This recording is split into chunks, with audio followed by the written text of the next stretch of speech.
Good afternoon and welcome to State NewsFile. I'm Erica Rowling. Vincent Lavoie will have a look at sports, but first let's check in with Ryder McKay with the weather. Hey guys, it's as you can see behind me, there's a little bit of everything. There's some snow, some sun, some really dead grass, but there's a little bit of everything. If you're in the mood though for breaking records, as far as we can check back today, currently in Calgary right now, it is 10 degrees. And heading into today, the record high was -2, so we absolutely crushed that. That's positive. You're wondering what's the lowest? -32 all the way back in 1962. So glad I was not around for that, Erica. But it's not too bad in Calgary, and it's definitely #sweater weather. Erica? Looks pretty nice out there, Ryder. We'll see you later in the show. Now, Vinny, our State Trojans have been doing really good, and what about the playoffs? I know you know a lot about them. Well, yeah, there's a playoffs happening, and it's the men and women's hockey teams. They've been having a pretty good season so far. It could have been better, as it could have been worse. We're wishing them the best of luck, of course, but we're going to have sports later in the show. Perfect. Let's take a look at today's top stories. This afternoon, Finance Minister Travis Toews tabled the 2020 budget, which has provided an update on the government's fiscal and capital plans. Kiera Lentz joins us live from McDougall Centre in Calgary. Kiera, what does the new budget have in store for Alberta? Thanks, Erica. The Alberta budget for 2020 is focusing on getting Albertans back to work, improving the life for Albertans, and taking a stand for Alberta. This year's budget remains committed to preserving or increasing funding to core social services such as health. Healthcare is something that affects and impacts everyone. 2020's budget maintains record levels for health by providing $40 million for an opioid response, $20 million for palliative care, $100 million for mental health and addiction strategy, and $20.6 billion to provide health services. There will also be a tax introduced on vaping products and liquids to discourage youth from buying them. Alberta Health Services is also making some changes. Yeah, and right now they're focusing on the Alberta surgical wait times with the goal to perform an additional 80,000 surgeries by 2023 and reduce wait times significantly. AHS will also be adding 1,200 new midwifery courses of care and commission new long-term care and designated support living spaces, which will help patients get out of hospital beds sooner.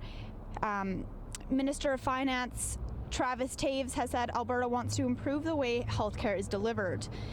The AHS is working on a comprehensive implementation plan made up of staff and clinical leaders, and while it is still under development, the 2020 budget will invest a total of $15.4 billion per year in AHS operations. Erica?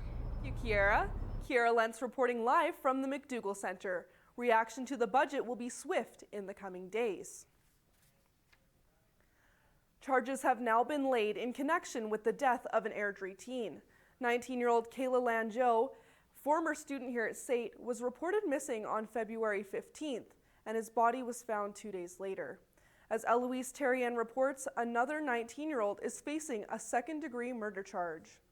Felix Langeau was born and raised in Airdrie, Alberta. He had been attending the Southern Alberta Institute of Technology in the radio, television, and broadcast news program last semester. He decided to go in a different direction when the unexpected happened.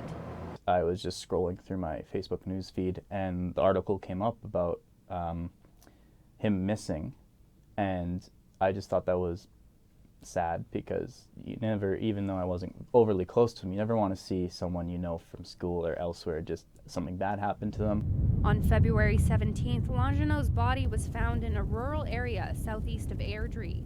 An autopsy on February 24th confirmed his identity and the cause of death to be homicide, which has not yet been detailed. 19-year-old Hunter Van Mackelberg has now been charged with second-degree murder. RCMP say the accused was taken into custody on second-degree murder charges on Monday and had his first scheduled court appearance today.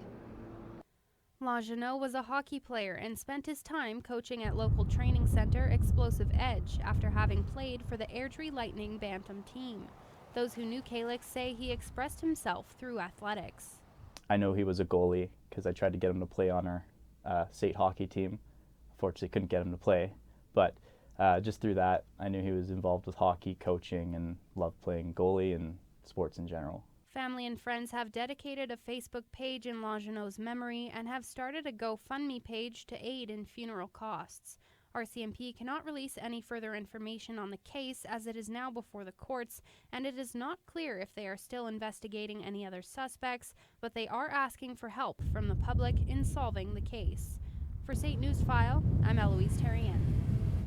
A St. women's hockey player wants harsher penalties in the Alberta College Athletics Conference to combat racism after a slur was used towards her on the ice. During a game between the St. Trojans and Red Deer College Queens on February 8th, a racial slur was projected at St. Trojan Davina McLeod by an opposing player. Although the opposing player later verbally admitted to saying the slur and apologizing to McLeod and the team, the Trojans pressed a further action to the ACAC, but no further action was taken. McLeod is of Indigenous descent and says her team in school has been supportive following the incident. Davina and any student who feels slighted and impacted as she has, and they have a right to stand up and draw attention to their concern, and we are supporting her. We care about our students and we want to provide a safe environment. McLeod has played for 4 years in the ACAC for both Nate and Sate and says she's had a good experience up until the racism incident during the game. Police are investigating a potential hate-motivated incident towards a man in Valley Ridge on Tuesday night. The incident occurred when the man was walking from his vehicle to his house and a gray Nissan Altima pulled up towards him, threw garbage, yelled a racial slur, and pointed a firearm and drove off. The man reported 3 people in the car and are all believed to be Caucasian men. The Calgary police are asking the public to help find the suspects and to contact Crime Stoppers if you have any information.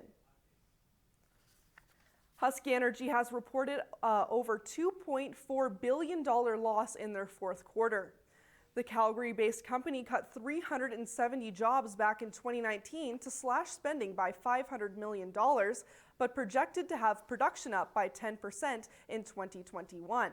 Husky says non-cash asset impairments and other charges racked up $2.3 million in tax and the most recent quarter, in the result of North American assets, including its Sunrise project. Husky says the loss amounts from $2.34 per share in the quarter, and comparing the same quarter from the year before, having a $216 million profit. The revenue generated totaled $4.79 billion, but falls short to 2018's fourth quarter, generating $4.99 billion. A controversial decal on a truck has caused major backlash for an Alberta oil company. A post circulating on social media shows a decal, what is suggested to be Greta Thunberg, in a sex position, along with the logo of X-Site Energy Services. The general manager of the company claims they did not make the sticker, and he has had to shut down his Facebook and LinkedIn due to negative comments towards him. Election time is around the corner, and here at SAIT, it's currently in the run phase.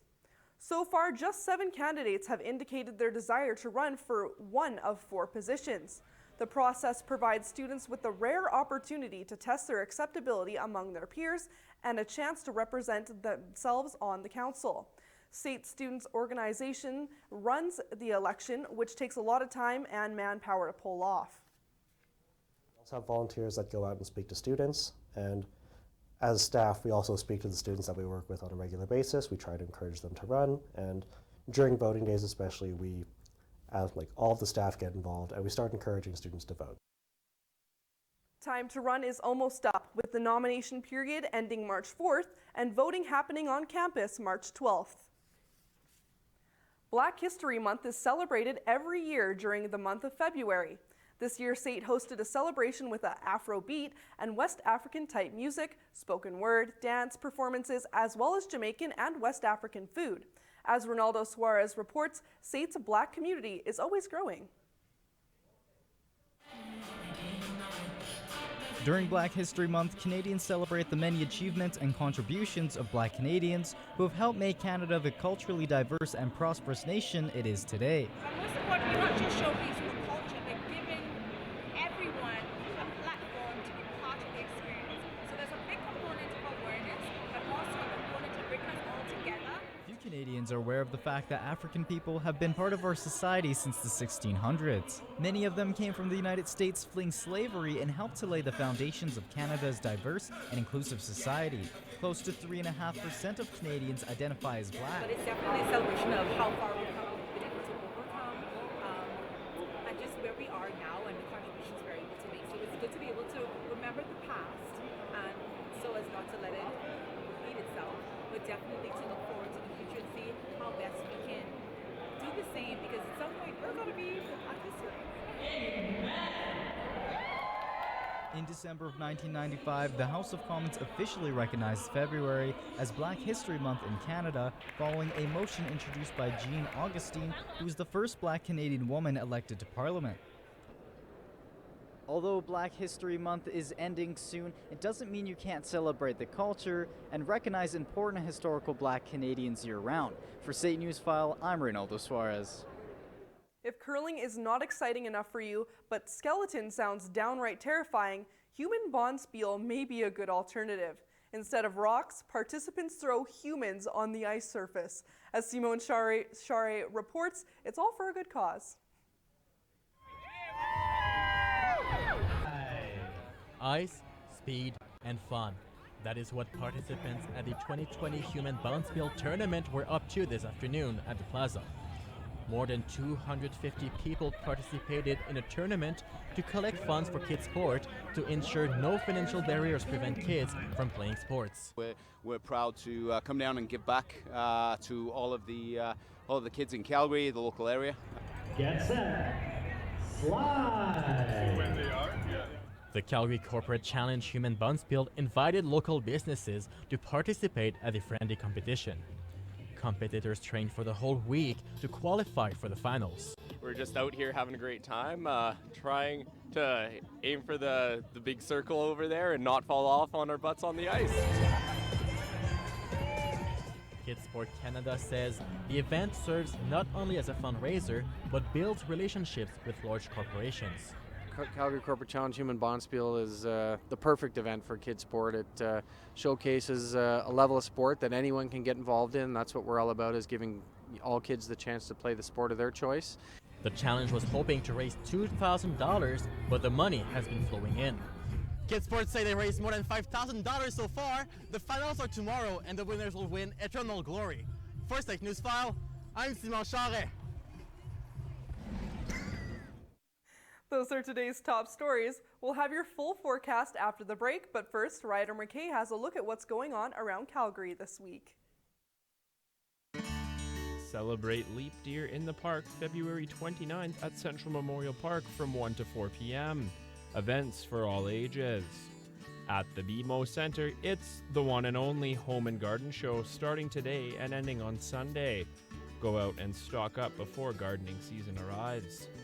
The Calgary Mahogany Fondue Night is set for this Friday, hosted by the Canadian Brewhouse Plaza location.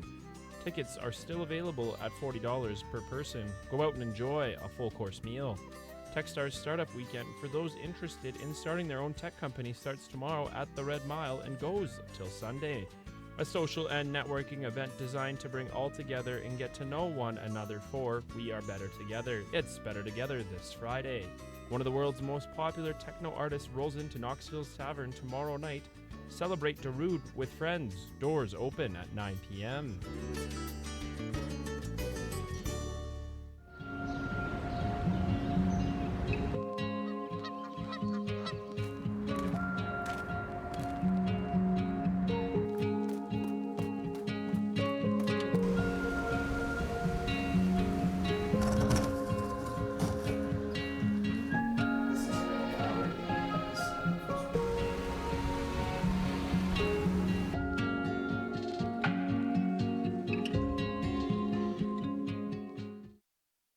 Come and learn the fast-paced world of television production.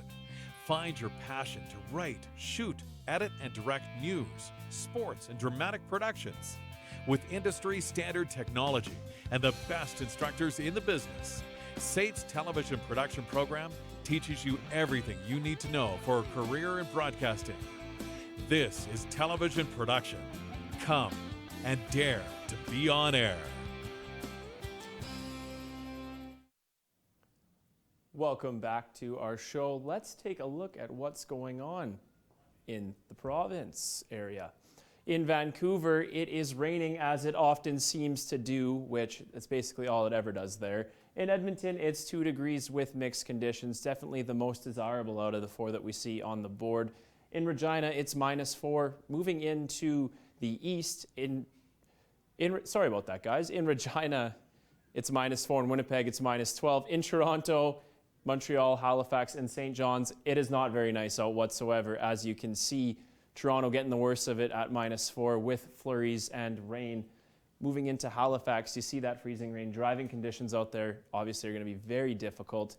In Montreal, the flurries continue over there as well. It's basically just snowing and raining everywhere you go in the east. If that's not enough for you, though, we will head over in a short moment and take a look at the resorts.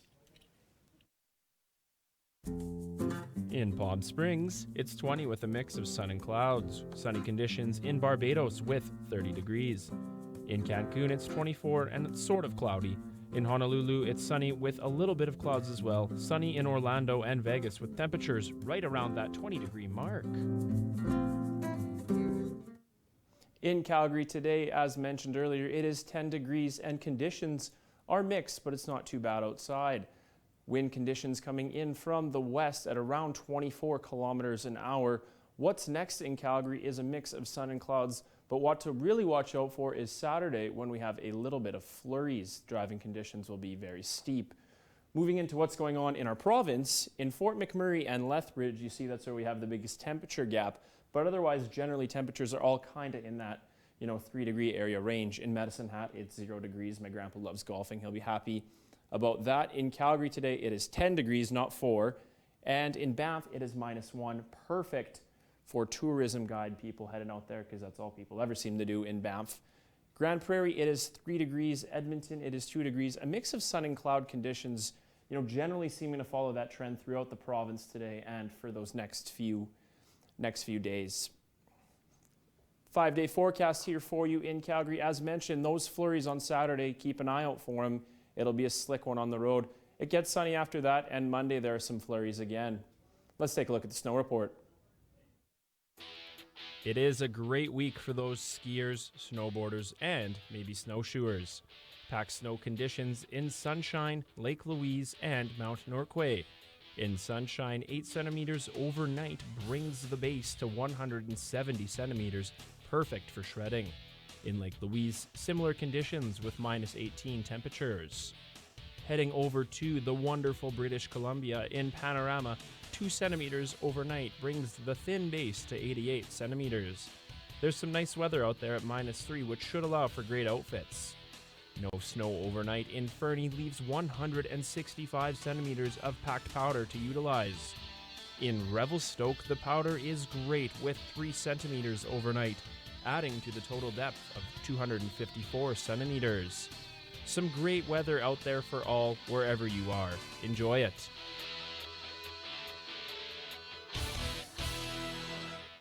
Now, Vinny, we talked at the top of the show about our St. Trojans. They're great, but the ACAC has even recognized that, I hear. Yeah, 4 players of the state's volleyball teams, 3 men and 1 woman, got nominated to be part of the ACAC All-Stars team in the Southern Division. So we're going to talk about that a little bit later in the show. The St. Trojans women's hockey team is gearing up for its first-round playoff matchup against the Grant McEwen Griffins. The Trojans locked up the final playoff spot last weekend. Cole Fortner joins us from the State Campus Arena. Cole, how are the Trojans looking heading into this matchup?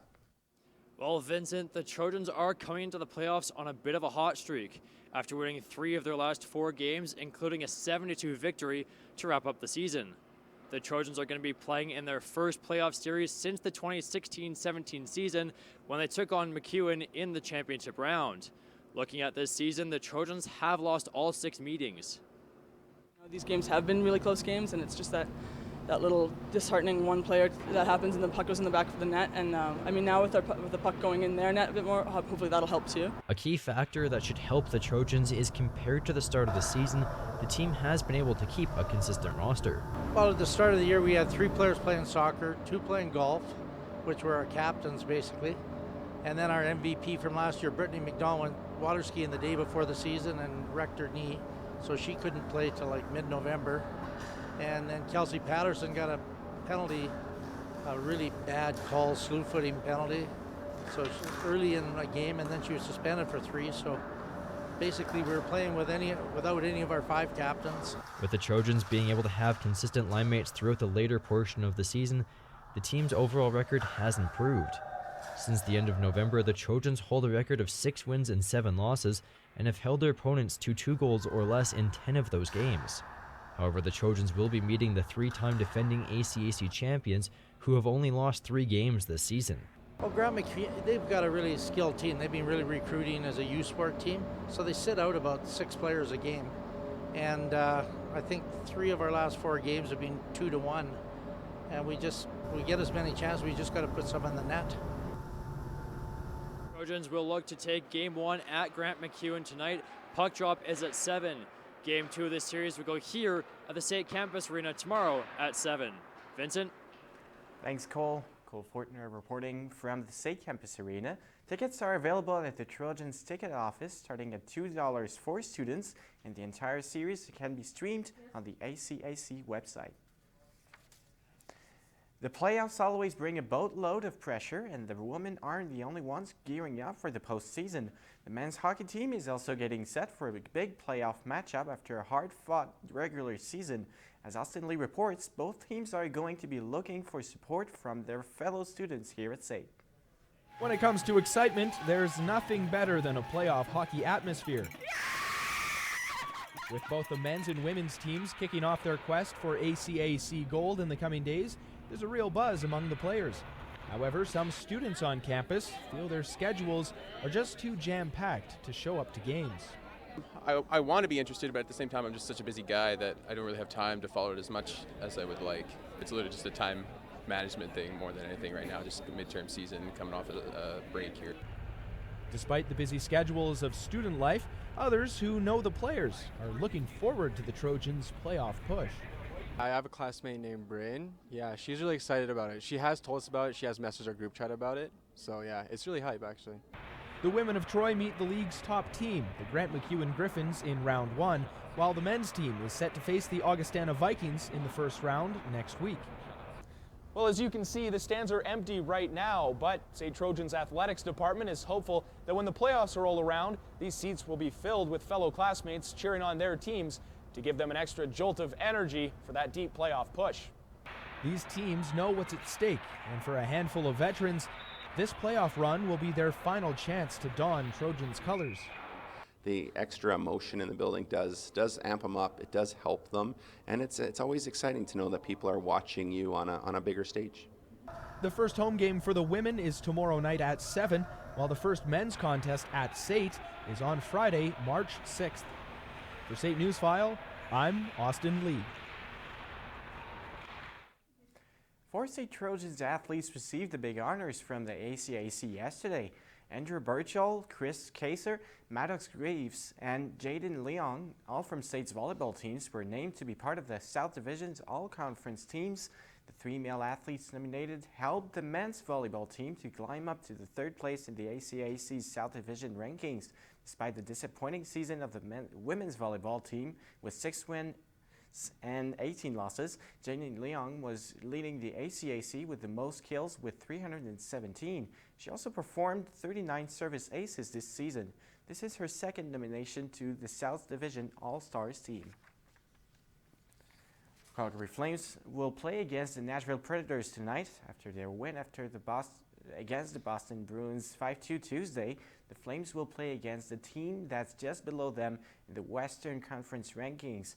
Flames captain Mark Giordano will make his return on today's game after missing 2 weeks because of a lower body injury. If the Flames win tonight's game, they will have the same amount of points as the Edmonton Oilers, but if they lose, they will then tie with the Predators in 7th place. This year's edition of the Tim Hortons Brier will take place at the Leon Centre in Kingston, Ontario, starting this Saturday.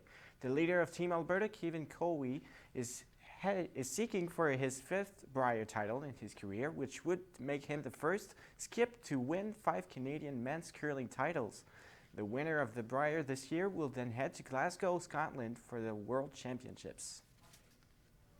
The coronavirus outbreak not only affects the school in Japan, it also affects the Olympic Games to a point it could cancel them. So far, over 30 sport competitions, including World Cups, were either rescheduled or even cancelled. Olympic Games sports like archery, athletics, badminton, basketball, biathlon, boxing, golf have seen some of their events cancelled or for part of the month in March. The Tokyo 2020 organizers said they would not change the plans, and so the Olympic Games will still take place starting July 24. And that's a look at sports. Pretty interesting, all that stuff going on with the coronavirus, but sports isn't done just yet. But those are today's top stories. There's recently been a growth within the soccer community in Calgary with brand new facilities to go along with it. We'll be taking a look at that after the break. I had it so good. I had my own car, great grades, everything in my life was going great till I ruined it all. Little did I know, this would be my greatest mistake. Drunk driving. Lawyer fees, disappointed parents, lost car. If only I listened. Hey, you aren't good to drive home. Friends don't let friends drink and drive. Come and learn the breaking world of broadcast news. Find your passion to investigate, write, shoot, edit, and deliver the stories of the day. SAIT's broadcast news program teaches you everything you need to know for a career in radio and television. Become the next great anchor, reporter, or personality using industry standard technology alongside qualified instructors with years of experience. This is Broadcast News. Come and dare to be on air. Dale Walters, an age group coordinator and soccer coach, gives you an insight to the growth of soccer within Calgary and where things could be improved for a better experience. Soccer has been generating some traction as of late in the city of Calgary. We decided to find out why that may be. Soccer has expanded a lot in Calgary, maybe more clubs on all levels. Community clubs and clubs that give you some development, and then there's a pathway now to get towards professional. So yeah, I think it's definitely expanded over the last few years. However, it appears one of the biggest issues so far has been managing facility usage. I think it will continue to grow, maybe not as fast as it should because of the facilities, but this seems to be a common viewpoint. Like this year, the indoor facilities, typically they're crammed full, but the program's changed a bit. So there's a 8v8 turf soccer league now, which uses different facilities, and there's going to be more facilities built, I think, at Shouldice as well. So that helps to spread out the use. Calgary has recently had a team invented under the name of Cavalry FC. Definitely has created some buzz in the community.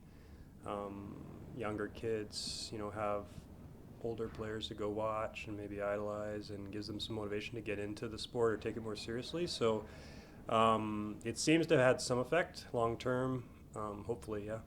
The future of soccer in Calgary is looking bright as of right now. Maybe one day it'll become as popular as hockey. For SAIT NewsFile, I'm Jamie Edgar. So have you guys ever played soccer before? It looks pretty interesting. No, not that much, no. No? Little summer games action in when I was little in so Tabor. you could say you're pretty good. As good as I'll ever be. I remember. I used to play highlighters jerseys. Literally Highlighters? neon orange. I think we were sponsored by Tim Hortons, and the donuts were my favorite part of it as a kid. That part wouldn't change if I was playing now, though. I'm more doing biking during the summer, not really soccer. Thanks for joining us here at SAIT NewsFile. That's it for us today.